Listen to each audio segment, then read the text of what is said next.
Je pense que l'élection présidentielle, si on fait la comparaison avec le football, c'est vraiment la Ligue des Champions.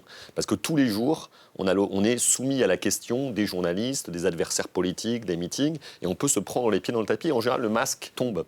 Souvenons-nous, et pourtant je l'ai soutenu, de la pauvre Ségolène Royal, qui était dans des scores stratosphériques juste avant la campagne présidentielle de 2007. En janvier, sur un détail, elle va en Chine et elle parle de bravitude.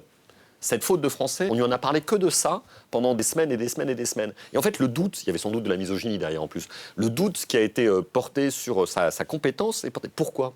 Parce qu'il y a la complexité de la campagne présidentielle, dans laquelle tous les jours, vous devez mesurer vos arguments et autres. Et or, ça ne fait pas de lui quelqu'un qui n'est pas intelligent, mais il n'a pas acquis des compétences par sa formation ou par son expérience. Donc il peut être autodidacte de la politique, mais jusqu'à présent, je n'ai jamais été très impressionné par sa connaissance fine des relations internationales, des questions militaires ou des questions économiques. Or, le président de la République, on peut dire ce qu'on veut, même si les précédents ont raté, je sais très bien que cet argument est tout double tranchant, mais il y a un moment, il faut quand même s'y coller. On est quand même dans le bureau pour de vrai, à prendre des vraies grosses décisions. Et moi, personnellement... Vous avez connu un président de la République dans son bureau. Et je l'ai vu d'autres. Oui. Enfin, c'est des décisions extrêmement complexes. Il y a une pression maximale. Maximale. On prend 200 décisions par jour. À chaque fois, c'est des décisions complexes. Pourquoi ? Parce que c'est pas 80% en faveur ou 20% en défaveur. C'est à chaque fois 50-50. Il y a plein de gens qui vous disent des choses différentes et contradictoires. Il y a toujours des conséquences, des effets externes positifs et négatifs. Vous avez très peur de vous tromper. Quand vous décidez de l'envoi des troupes, vous avez intérêt à être quand même sacrément lesté personnellement et psychologiquement.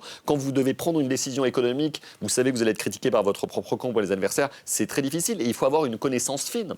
François Hollande a plein de défauts et je sais que j'apparais souvent comme quelqu'un de pas objectif parce que j'ai travaillé avec lui et je l'assume totalement parce que je l'aime beaucoup. Mais j'ai travaillé avec lui.